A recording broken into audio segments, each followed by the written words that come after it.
नाशिकपासून 60 ते 70 किलोमीटर अंतरावर असलेल्या निफाड तालुक्यातल्या खेडले-जुंगे गावात प्रवेश करण्याआधीच दूरवरून दिसते तीच ही 111 फुटांची वरद हनुमानाची महाकाय मूर्ती। खरं तर नाशकातलं पंढरपूर म्हणून खेडले-जुंगेची ओळख। तुकाराम बाबांपासून या गावाला मोठी संत परंपरा लाभली आहे। याच संत परंपरेतल्या काशीनाथ बाबांच्या इच्छेनुसार गावात ही महाकाय मूर्ती साकारण्यात आली। हनुमान जयंतीला इथं हनुमान चालीसा पठणाचं विशेष महत्त्व आहे।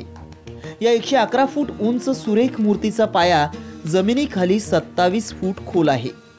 जवळपास 2700 गोणी सिमेंट या मूर्तीच्या बांधकामासाठी लागलंय। मूर्तीचा तळपाय 11 फूट लांब आणि 4 फूट रुंद आहे। मूर्तीचा मुकुट 20 फूट उंचीचा आहे।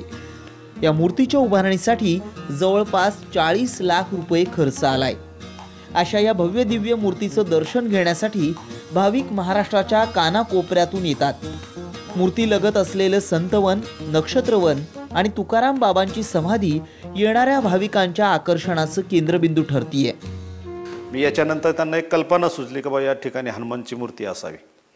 त्यांची कल्पना त्यांना झाली ती आणि झाल्यानंतर मग त्यांनी प्रस्ताव मांडला। मग तो प्रस्ताव मांडल्यानंतर ते उत्तर भारतामध्ये नैमिषारण्यामध्ये गेले। नैमिषारण्यामध्ये गेल्यानंतर त्यांनी तिथं मूर्ती बघितली आणि ती मूर्ती बघितल्यानंतर त्यांना वाटलं आपल्या इथं अशी मूर्ती व्हावी, म्हणून मग त्यांनी त्या मूर्तीचा प्रयत्न केला आणि मग त्याच्याकरता कारागीर जो आणला तो मध्य प्रदेशमधून शहडोल म्हणून गाव आहे, त्या शहडोलचा तो कारागीर आणला आणि त्या कारागिराच्या हातून ही जवळजवळ 111 फुटाची मूर्ती बाबांनी तयार केली। अशी ही संत परंपरा आणि इतिहास लाभलेलं खेडले-जुंगे गाव विकासापासून मात्र फार लांब आहे।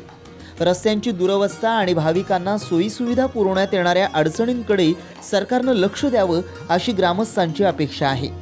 एकंदरीत जेवढ्या वारकरी संप्रदायाच्या ज्या काही गोष्टी किंवा जे काही मंदिरं वगैरे या ठिकाणी आहे, यासाठी गव्हर्नमेंटनं जो निधी उपलब्ध करून द्यायला हवा तसल्या प्रकारचा कुठलाही निधी या ठिकाणी मिळत नाही, ही एक खंत आहे।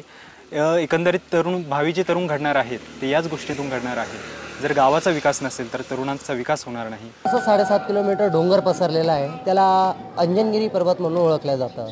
अंजनगिरी पर्वत म्हणजे दंडकारण्याचा हा असा भाग आहे जिथे अंजनी मातेने पूर्वी खूप कठीण तपश्चर्या केली होती आणि त्याचा फलस्वरूप भगवान श्री शंकरांकडनं त्यांना पुत्रप्राप्तीचं वरदान मिळालं। तेव्हापासून मग ह्या गडावर खूप मोठ्या उत्सवाने हनुमान जन्मोत्सव हा साजरा केला जातो। दुर्लक्षित असलेल्या या देवस्थानाचा तसंच पर्यटन स्थळाचा विकास होणं महत्त्वाचं आहे।